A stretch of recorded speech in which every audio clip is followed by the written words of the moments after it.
It is my great honor and privilege to introduce this year's commencement speaker, UCLA history alumna, Valeria De Gonzalez. Valeria is a San Diego native and daughter of working-class immigrant parents. She earned her undergraduate degree in history from UCLA in 2006 and earned her law degree from Columbia Law School. She has since devoted her career to the pursuit of justice and making the world a better place, inspired by her two young daughters. Valeria began her legal career at the Los Angeles Center for Law and Justice, where she advocated for survivors of domestic violence in East LA. Currently, she is an immigration attorney at Hadsell, Stormer, Rennick, and Dye, LLP, where she represents hotel and restaurant workers throughout the LA area in their immigration matters. She specializes in adjustment of status, consular processing, and naturalization cases. Valeria has provided immigration-related advice and counsel to hundreds of families from around the world. Valeria is a shining example of a Bruin who is making a meaningful difference here in Los Angeles. We are so grateful to Valeria for being here with us today, especially with such a large spotlight on topics of immigration in LA. Please join me in welcoming our former student and our keynote speaker, Valeria De Gonzalez.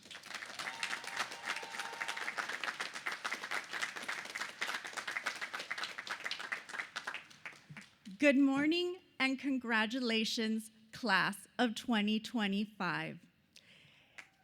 It is an honor to be here with you today on such a special occasion. I want to extend my congratulations to your parents, families, and communities. And I want to thank them for their support over the years and helping you get here today. UCLA is a very special place to my family and me. It's hard to believe that I sat here about 20 years ago, and my husband, who is in the audience today, attended the UCLA School of Law. I want to wish him and all the fathers here today a very happy Father's Day.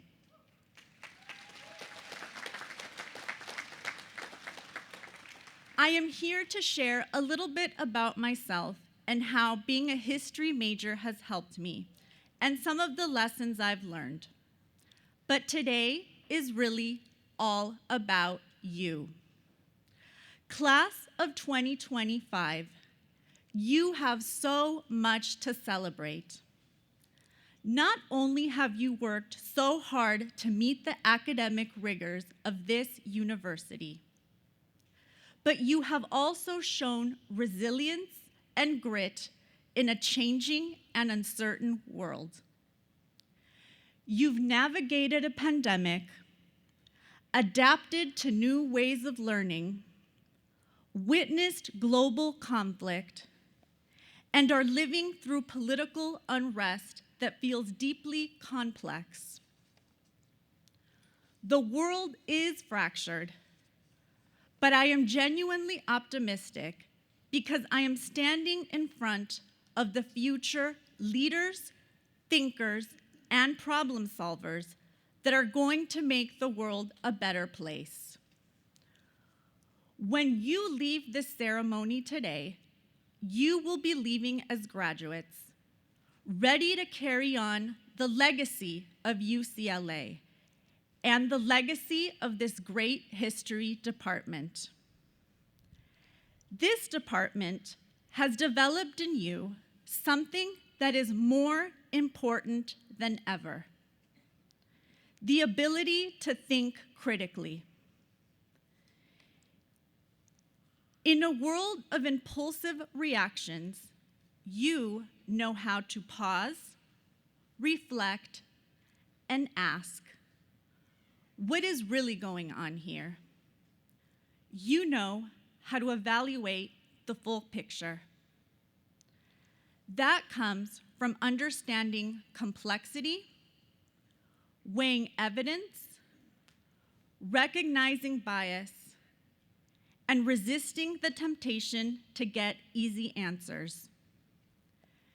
You didn't just learn about a series of historical events. You learned to think critically about why something happened and what we can learn from it. Whose interests are being furthered and why? Carry that wherever you go. Now, I want to share a few things I've learned and hope that you will find them useful. Number 1, life will show you the next step. This is a time where you might feel pressure to have everything that comes next figured out. Given that you are sitting here today, you are high achievers with a strong sense of direction. When I sat in your place years ago, I knew I was going to go home, study for the LSAT, and go to law school. But I wasn't sure what things would look like after that. I attended Columbia Law School, and being a UCLA graduate certainly helped me unlock that door. What I didn't expect was to graduate during one of the worst economic recessions in decades. The job market was dire. Many of my law school classmates and I did not end up in the high-paying law firm jobs which would have been expected of us. I only ended up with a one-year fellowship at a small nonprofit in East LA representing victims of domestic violence. But let me tell you, this turned out to be a gift. I learned so much from the courageous women I represented. In sharing their stories with me, I learned about picking up the pieces after personal hardship.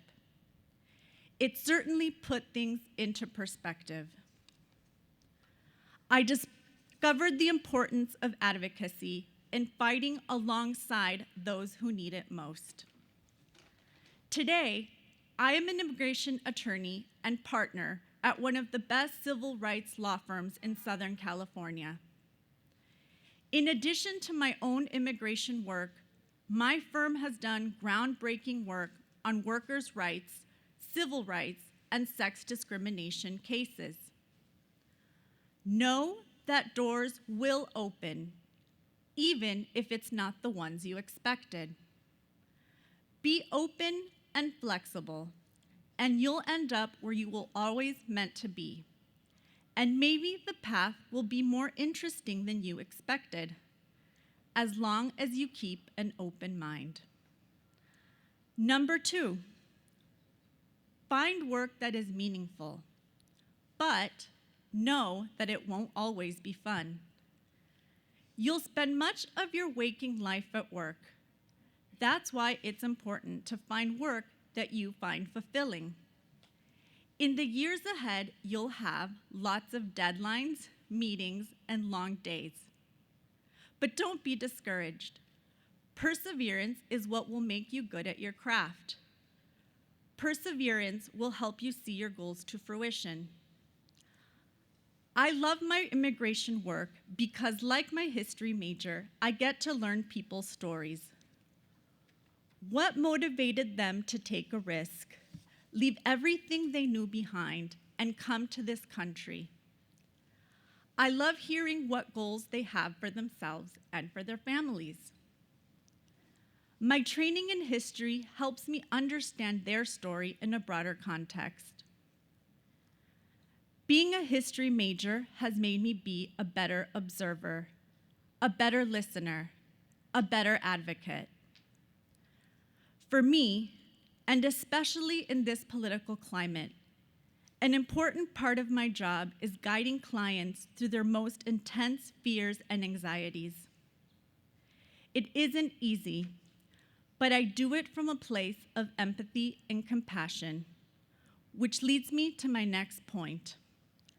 Number 3, be compassionate and kind, not just to your boss, not just to your coworkers, and not just to your clients, but to the people who support you and to those who are often overlooked. This could be your assistants or the janitorial crew, the people who prepare and serve your food, the people who clean your hotel room. Those are my clients, and also my family. Their work is dignified, and it is important more than ever to recognize them.